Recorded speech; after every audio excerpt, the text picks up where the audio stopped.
Ace 10 3 deuce, double suited on the button. A very easy open when folded to us. We get called by both players. Very good flop. Obviously gonna c-bet. I am so. A solid Swedish reg calls us.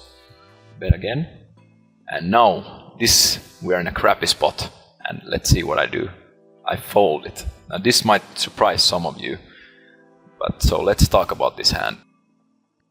I actually think it's a quite easy fold against the opponent in order. I'll explain why. So the first problem we'll try to figure out is, could he be value betting worse? That's usually what you have to think about when someone is bluffing, or when you have a bluff catcher. And you know, in this spot it's not as clear as it usually. Usually it's very clear if someone could.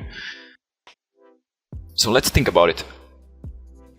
On the flop he just calls, and most good player, he's actually a good thinking player. I actually met him in London sometime during an EPT.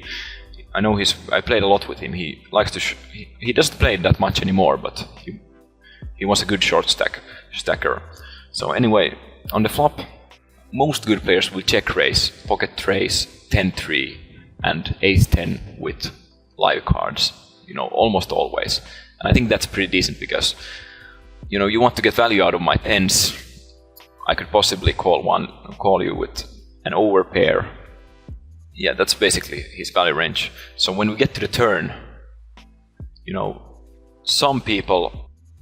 I've seen some people raise here with, like, you know, a crappy 10, you know, now they feel like they want to protect against a flush draw or a straight draw. They get a bit worried that they could lose the pot, but I think I am so is a good enough player to not be doing this. He would have a solid, good fundamentals, and we'll just be check calling again.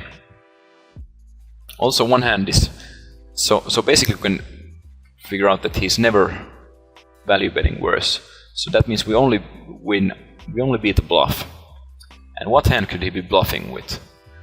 Like, I just see it as very unlikely. We have bet into two players on a 10-10-3 board. This 10-10-3 is also a board that hits, or he's gonna have a 10 in his hand very often, a solid tight player who cold calls from the small blind.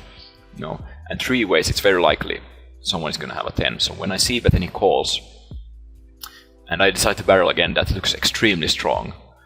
So if we think about his flop calling range, it's gonna consist of mostly 10s and maybe like bad kings he didn't 3-bet, maybe like some sort of queens.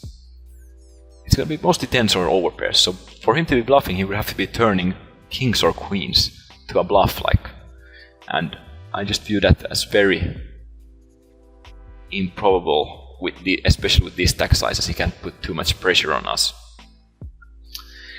So I just think he's gonna be having 10 jack here almost always. And I know this is a fold that many don't make, but I think this is actually a very clear fold. We save a lot of money here.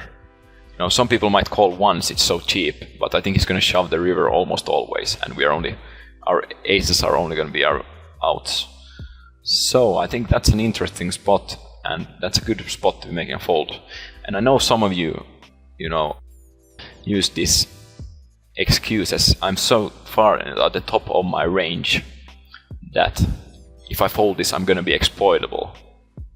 And I hate that expression because, you know, yeah, sure, that is true in a way, but that is not true in cases where your opponent will have no idea that you have folded that strong. Like if we ask this player, if my hand was face up and he had 10 jack, he would be raising for sure. He would never expect me to be folding this hand.